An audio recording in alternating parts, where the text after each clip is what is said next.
अस्सलाम वालेकुम।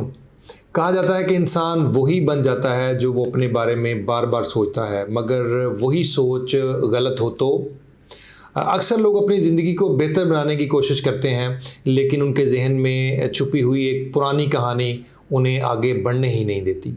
आज के इस एपिसोड में हम बात करेंगे री राइटिंग योर इनर स्टोरी, क्योंकि जो कहानी आप ख़ुद को सुनाते हैं वही दुनिया आपको वापस सुनाती है।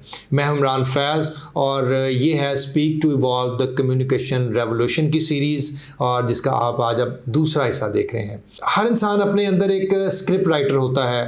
वो हर दिन अपने बारे में कुछ लिखता है, कभी शऊरी तौर पर, कभी लाशऊरी तौर पर। जब आप ख़ुद से कहते हैं कि मैं बदकिस्मत हूँ, तो आपका दिमाग उसी नतीजे के सबूत ढूंढने निकल पड़ता है। लेकिन जब आप खुद से कहते हैं कि I am capable, I am growing, तो दुनिया आहिस्ता आहिस्ता उसको यकीन के मुताबिक ढलने लगती है। बिलीव दरअसल वो कहानी है जो आप अपने बारे में खुद को सुनाते हैं।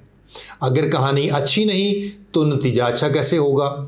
अक्सर हम माजी के तजर्बों को रिपीट मोड पर लगा देते हैं। किसी एक नाकामी के बाद ख़ुद से कह देते हैं कि मैं हमेशा हारता हूँ या मेरे बस की बात नहीं है। लेकिन याद रखिए कि माजी में एक लेसन था, लाइफ सेंटेंस। लेकिन याद रखिए माजी एक लेसन था, लाइफ सेंटेंस नहीं। जब आप माजी के अल्फाज को हाल में दोहराते हैं तो आप अपनी ग्रोथ को खुद ही रोक लेते हैं, और यही लम्हा जहां आपको कहानी बदलती होती है। The past is proof of where you were, not where you must stay. 3 इकदाम अपनी कहानी बदलने के होते हैं। Number 1, awareness. पहले पहचानिए कि आप खुद से रोज़ क्या बोलते हैं। अपने अंदर के जुमले लिख लीजिए। अगर उनमें नहीं हो सकता मेरी किस्मत ख़राब है, मैं अकेला हूँ जैसे अल्फाज हैं, तो यही आपका सबसे पहला दुश्मन है। नंबर 2 स्टेप, री राइटिंग। अब इन जुमलों को दोबारा लिखिए। मैं नहीं कर सकता को बदल दीजिए, मैं सीख रहा हूँ।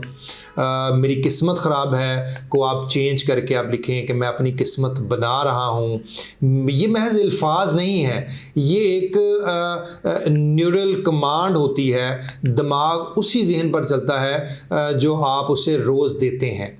And number 3 is reinforcement. इस नई कहानी को दोहराते हैं सुबह उठते वक्त, आईने में देखते हुए, सोने से पहले। Repeat it until it feels true. जब तक आपका यकीन पुराना एहसास रिप्लेस ना कर दे, उस वक्त तक आप इसको रिपीट करते रहें। लेट्स सपोज इसकी हम मिसाल इस तरह देते हैं कि एक खातून थी जिसका नाम हम एक नाम ले लेते हैं, मरियम है।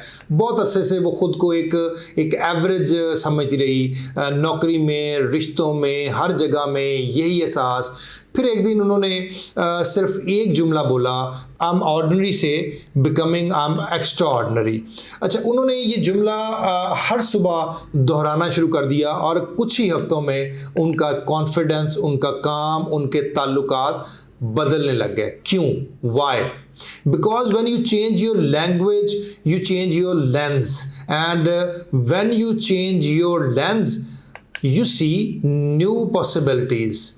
आज एक सफ़ेद कागज़ लीजिए, ऊपर लिखिए माई ओल्ड स्टोरी, और इसके नीचे वो सब बातें लिख दें जो आप अपने आप में मनफी सोचते हैं।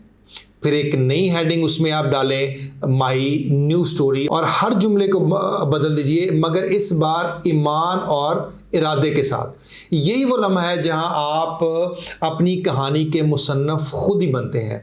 याद रखिए, दुनिया आपकी लिखी हुई कहानी पढ़ती है। अगर आप अपनी कहानी खौफ से लिखें तो ज़िंदगी खौफ में गुजरेगी, और अगर आप अपनी कहानी उम्मीद से लिखेंगे तो ज़िंदगी एक दुआ बन जाएगी।